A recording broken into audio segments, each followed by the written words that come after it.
Hello, my name is Japheth. I'm the creator of SpellerShip, and this video will demonstrate all the features of SpellerShip so that you know exactly what it is and what it does.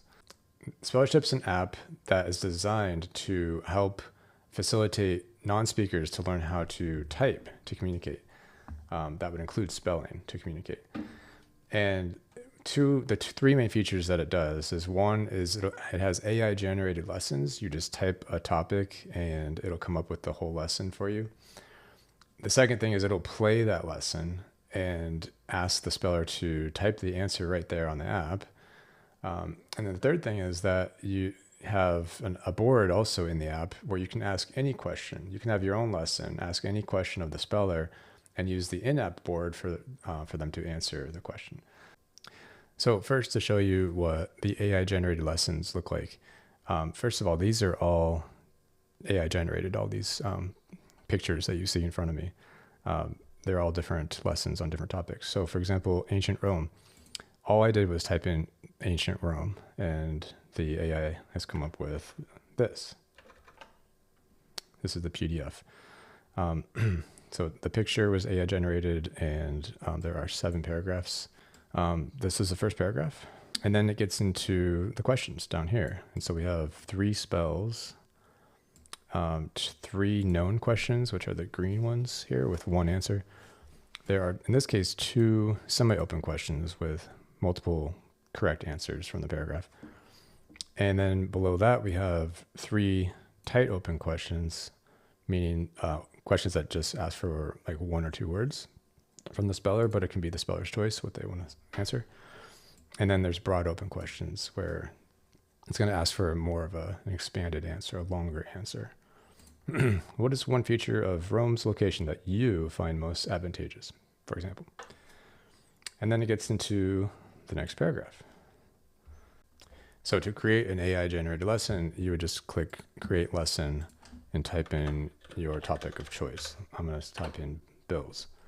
And the AI will come up with a few suggestions for what you might mean by bills, legislative proposal, financial obligations, or the Buffalo Bills team. Or you can just use your original suggestion. The second feature that I mentioned is that the app will also play these lessons and read them out loud. And so I'll show you what that looks like. And before you get into that, you're going to encounter this dialog, which is going to ask you to choose which board you want to use. There's stencil options, and there's also QWERTY classic keyboard layout options down here. You can use an in-app board, or you can use an external board with the app where you're using a physical board. So we're going to choose in-app for now. You can choose your question type between spells, knowns, semi-opens, and so on. And there's also an option for having multiple choice questions. So for all the knowns, it'll provide you with multiple choices for the speller to choose from. So to demonstrate the in-app lesson, we're going to use Tampa, Florida as our topic. Tampa, located on the west coast of Florida, is a vibrant city known for its rich history and strategic position along Tampa Bay. And a spell vibrant. And here I'm asked to spell vibrant. Now if I hit V, it'll go to the next 3 board. That's what I've chosen here. If I hit a wrong letter, it's going to take away a bunch of wrong letters. I, B. Now this supports an external keyboard, so I can just type this on my keyboard. R-A-N-T, vibrant. Now for the next question, we're going to jump up to a known question. On which coast of Florida is Tampa located? Jalapa or west? Okay, so that was an extreme example, of course. X's are tough, but the idea is it's going to give the speller multiple choices, and each choice will be a different letter on the board that's in front of them. So in this case, it's obviously west. W, E, S, T. What type of artists do local galleries feature? Florida artists or European artists? All right, so this is a better example. Here I have flaps on, and so again, it's going to give you 2 options. In this case, you can go up to 4 options, but each option will be a different letter. Now, to show you a semi-open question, we're going to bump this up to half of a 26 and jump over to semi-open. Name one thing Tampa is known for. So The answer is, this one in this case either starts with an R or an S. So we're going to go with R. Now, if it were the case that one of the answers started with a different letter that's not on this board, then it wouldn't ask that question because it can't be answered. But in this case, because both answers are on the same bank of characters, then this will work. So R. R. I looked it up. Okay, it's rich history. ICHHISTORY.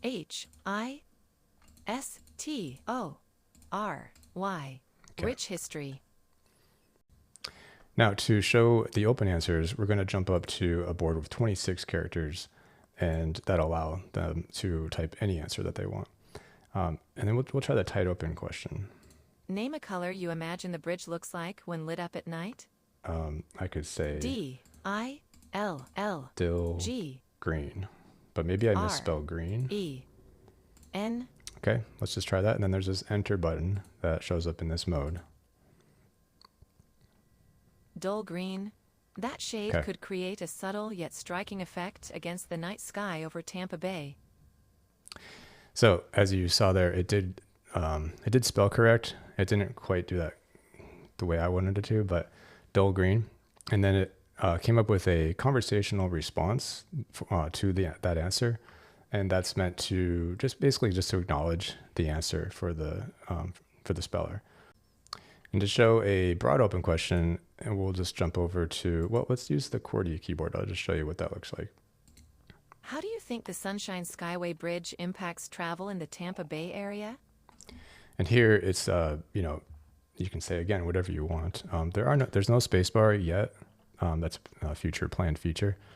But let's just say that the cars can go faster to the other side.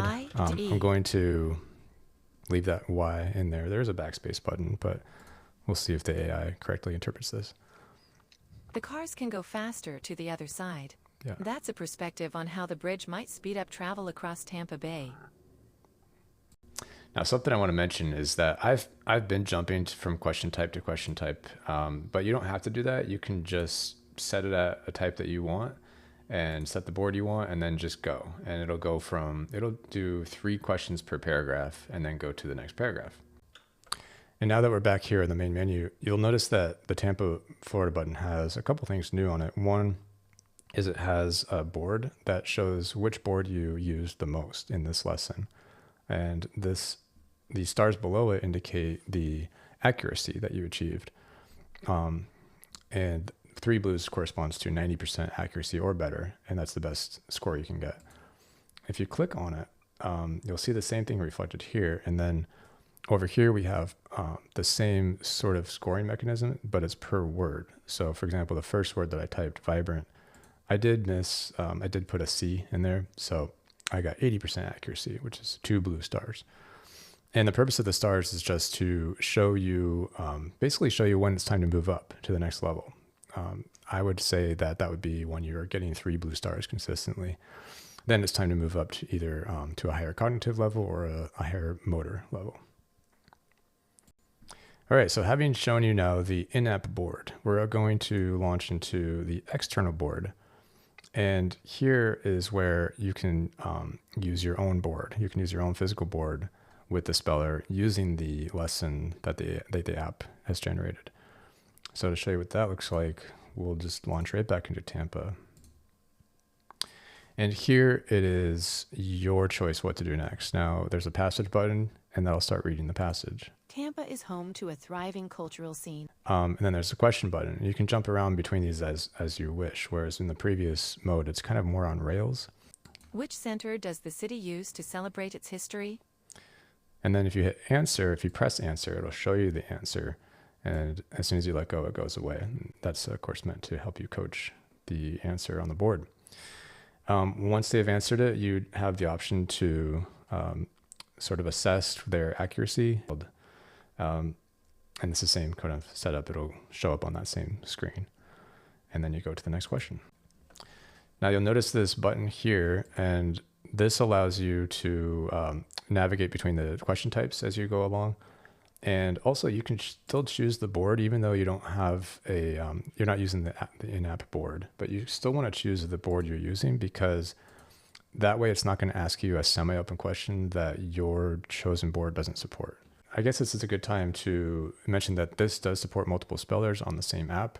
So you just click up here, and here I have myself and my son Indigo, for example, and you can change the name or the age on that. And so when you create lessons, it's going to be a lesson for that speller at that age. And if I were to create a lesson, it would create a lesson for a 44-year-old. And it'd be just on my account. And so if I switch over to Indigo, you're going to see a completely different set of lessons for his account. These are all tailored for 8-year-olds. Now, the third and final feature I want to show you all is the in-app board. And this is just a plain board. There's no lesson attached to it at all. This will allow you to ask your speller any question. It supports known questions right now. It doesn't support open questions just yet, but it will. And so the idea here is you can choose, again, you got the motor cog chooser, except it's just the motor chooser because you're the cog chooser. We might want to go to flaps, for example. And then if they press, maybe you want them to spell the word banana. And if they press the wrong letter, you just don't do anything. But if they press the right letter, then you press B. up here the bank that corresponds to the next letter that is in that word. In this case, it's the same bank. They'll hit A, and you'll hit over here A. the N through R bank, and now it's time for them to type the N, and so on. Now, the other way to use this is to just type in the word you want them to spell ahead of time. So you could type in banana here, hit play, and now you don't have to switch manually from bank to bank. It'll just do that for you. So if they hit the B, A. it's going to go to the next bank. N. A. N. A. There you go. This also supports semi-open questions. So if your answer, if like you had multiple answers, what's a C word? Clementine. So in this case, these are all on the same flaps, so A, B, C. And at that point, if they hit D, that's the only wrong letter. But if they were to hit B, then they're now locked into banana. B. A. Now, this mode does support all the same boards that the lesson player supports, including all the QWERTY options.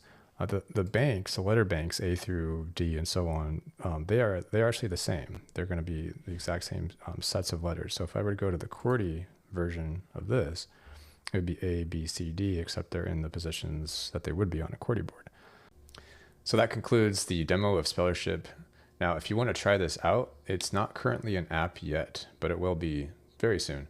But for now, go to SpellerShip.com. There's a fully functional version that works in your browser, unless you're on iOS. Those browsers are intentionally nerfed by Apple. So the iPhones and the iPads, it doesn't work so well. It will work when it comes out as an app, though. For everybody else, though, it should work in your browser just fine. If you want to create lessons that's currently locked to the public, because that is a feature that costs money to run the AI, but just feel free to reach out to me and I can unlock that for you so that you can try it out. All right. Thanks, everyone.